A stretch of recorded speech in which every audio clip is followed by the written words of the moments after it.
right, guys, welcome back to another video. In this video, we are going to actually go and check out some funds. We're going to look at what the differences are that we've already talked about. We're just going to actually see it in practice here and hopefully help you understand how you can actually go make the purchase and invest. Now, I'm on Fidelity's platform. That's the platform that I use. I like it. I worked there, so I know it very well. I think it has a great user experience and it's very streamlined and robust. So I like Fidelity. Anywhere will do, pick your poison and go for it. What we're going to do is we're going to click on investment products and mutual funds, and we're going to explore Fidelity funds. Now, Fidelity started out as a mutual fund company, so they earn money off of managing mutual funds. The fees you pay go to Fidelity. So they're going to promote their own funds. Obviously, that's in their best interest. But as a platform, they offer the ability for you to purchase other funds as well from other companies. Anybody can start a mutual fund. You go through the appropriate regulatory process, and you can create a mutual fund and go start selling it and marketing it. So everybody wants to be on Fidelity's platform because it's a massive platform, a lot of eyeballs.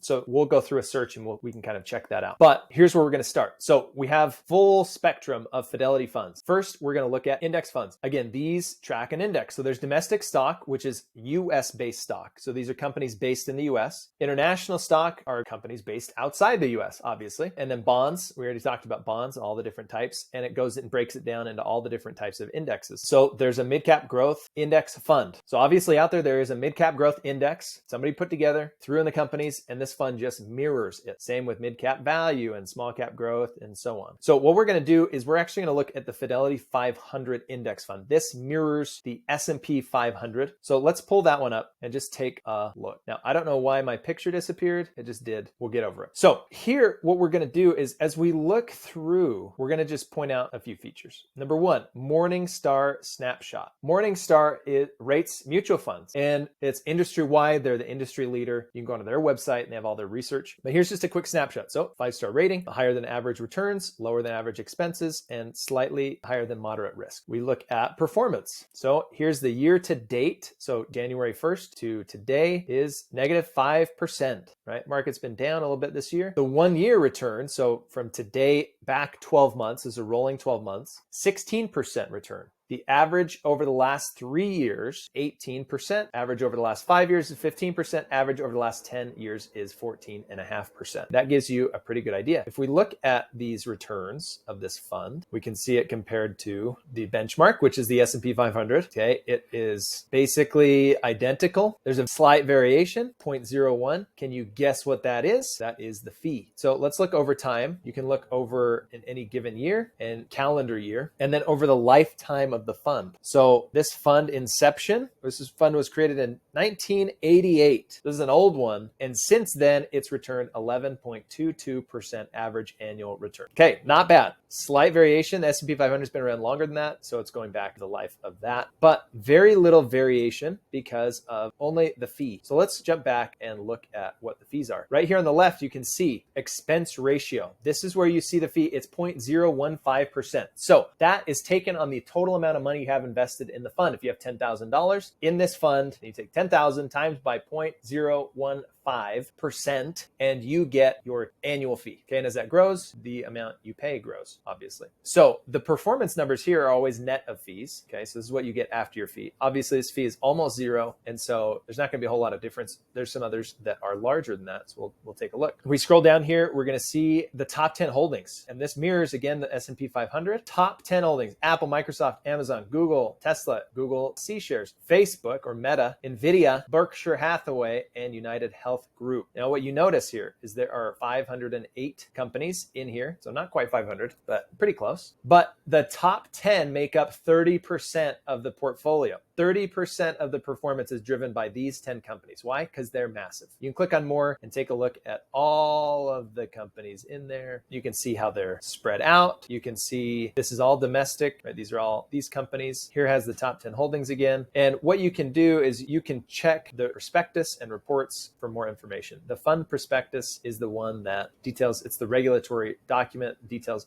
everything about the fund. So that's the prospectus. Okay, so not bad. Get a pretty good idea. If you want, you can hit buy. And I'll have you log in. You can just put in a dollar amount, buy it, and it will happen. All right, let's come back here. So those are index funds. And what we're going to see is that we can go and invest however we'd like. So in the next video, I'm going to actually walk through some of the actively managed funds, but feel free to check out any of those index funds and see what they're like. There are some ones that have been performed very well over the long term. And these zero funds, again, these have zero fees. The others, because they are passively managed, they have very, very low fees. So we'll wrap up this video now and we will jump into actively managed funds in the next one. See you then. If you found this helpful, stay tuned for the next video.